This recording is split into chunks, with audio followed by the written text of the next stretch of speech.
Welcome to my channel, my name is Valerio and today we're gonna review the new product by Post Plus. This is the Getter one and belongs to their new line, the Metal Heat series. For the one that don't exactly recognize the design, this is the protagonist robot from the manga from the anime Getter the Last Day, and this is an reinterpretation of an older robot from the 70s, if I'm not wrong, called Getter 1. It is a combining robot. This one doesn't combine. This is not a model kit as we normally do on this channel, but this is a ready-made die-cast model. Post Plus is pretty famous for high-end die-cast model, and I bought this one on Hobbylink Japan for something around 160 USD, something like that. I know it's 150 euros, so 160 USD, and something else in shipping, but it's always hard for me to understand how much I pay in shipping because I consolidate, which I do recommend it to do it. Now, this is from the new line from Post Plus, the Metal Heat series, so I was quite curious about it. But before we look at the robot, let's look at everything that there is inside of it, inside the box, other than the robot itself. So there are a ton of accessories, as you can see, and this is not everything. I have another one that I cannot put because the table is not big enough. So this is an instruction manual. Please look at it before you decide to move it, because it has a few gimmicks that you will not be able to see unless you read the manual. It tells you also which parts are a bit of more prone to paint chipping, and also how can you get the max out of his articulation, which is phenomenal. Now, this is a display stand. Display stand is not great. I think I might got something wrong. However, it's useful only for a couple of positions. These are his Getter wings. Which is kind of like a cloak on the back. There are two versions of it, one a smaller one, and the other one that he uses into anime to enroll himself into it and slaughter the enemies. This is very, very big, guys, like sincerely large. So, well, you need the space if you want to use it into that mode. So these are some extra bits that you'll be able to, that you need to remove from this kind of plasticky thingy in order to display it in certain position. These are tiny stickers you can attach at the bottom of the heel so they will not slip. These are the two guns that he has. They're pretty cool. They're all painted, not sure that from the monitor you're able to tell it. Easy to insert inside the hands, and there is the tiny bit that can move so that they can hold them better. And if you remove there are also two hidden clips inside of it.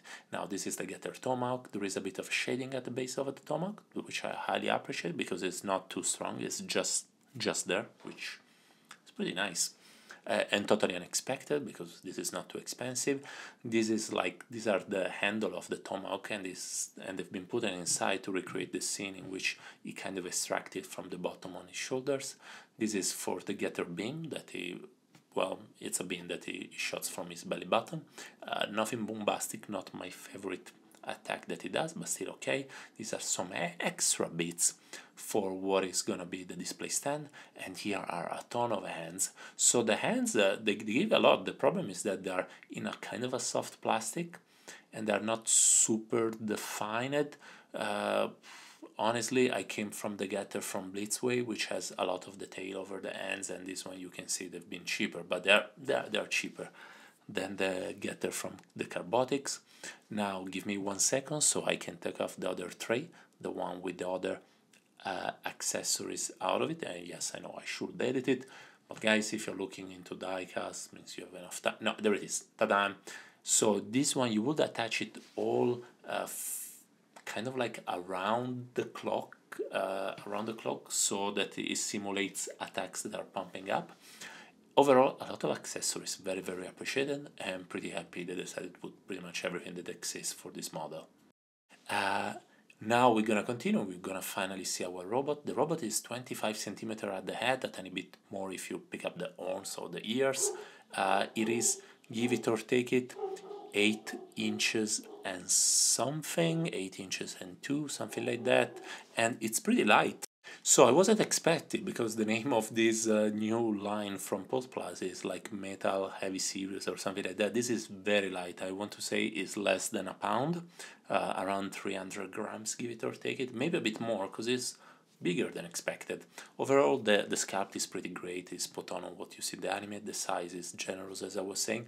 Only the weight and diecast, yes, there are the joints, and there are some pieces and bits here and there, but it's plastic, most of it. The red that you see is polished plastic.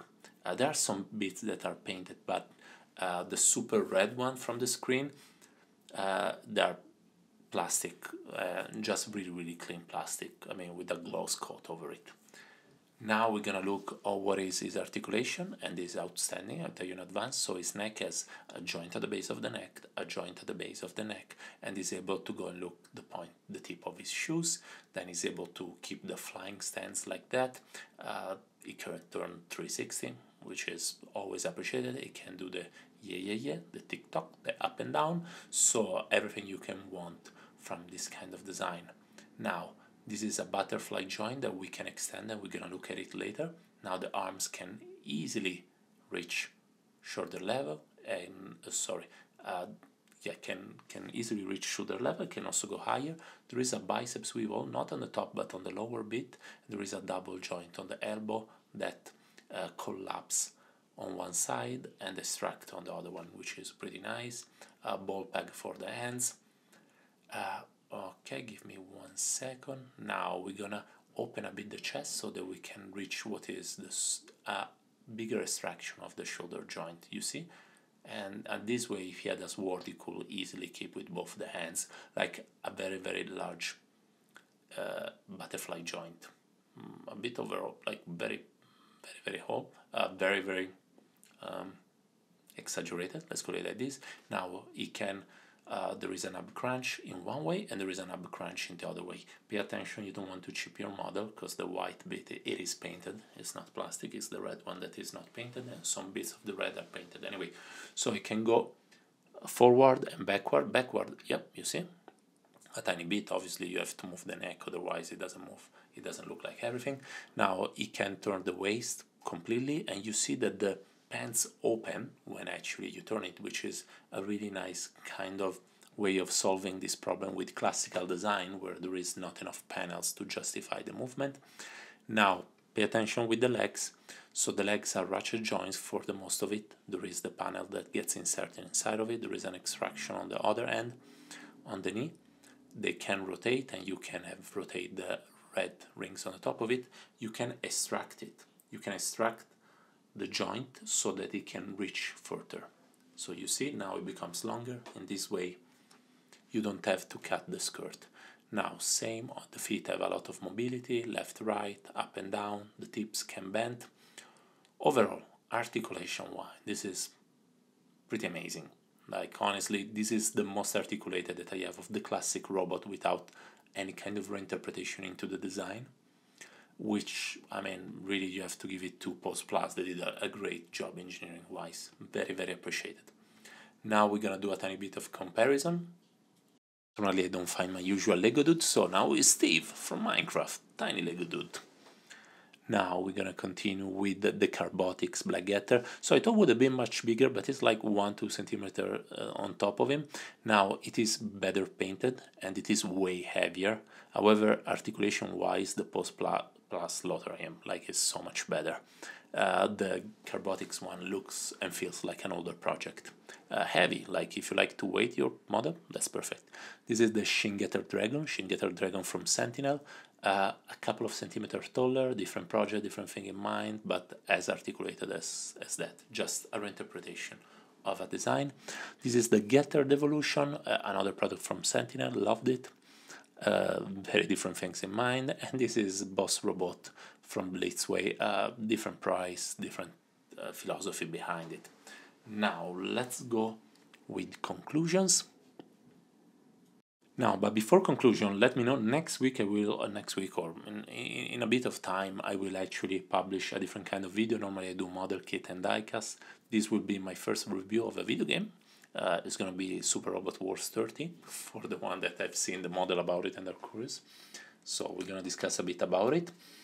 And that's all. So please put a like if you're interested also in that kind of content. If not, please let me know. Anyway, let's go on pro and cons of this model. Let's start with the cons. There isn't much. So the cons is going to be mainly for hardcore diecast collector. This diecast has very little. It's very light. You will pretty much disappointed onto the weight of it. Now, for everybody else, let's go on Pro. The Pro is that this is very, very similar to the anime. If you see it as a plus, it is incredibly articulated, so you can kind of remake any kind of scene from the anime The Last Days. There are a ton of accessories.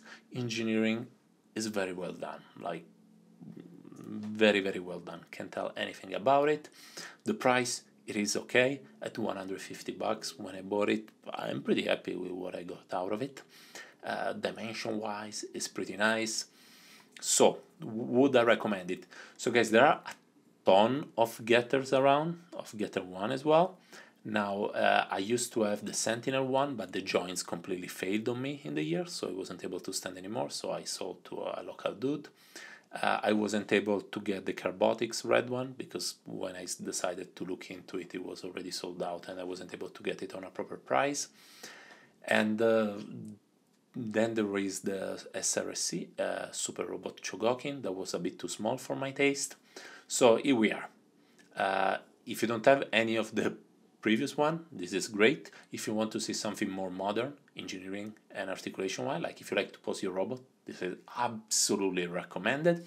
However, if you're not interested into it and you just like to wait on a scale your model, maybe this is not the one for you. And from Valerio is everything, guys. Have a nice weekend.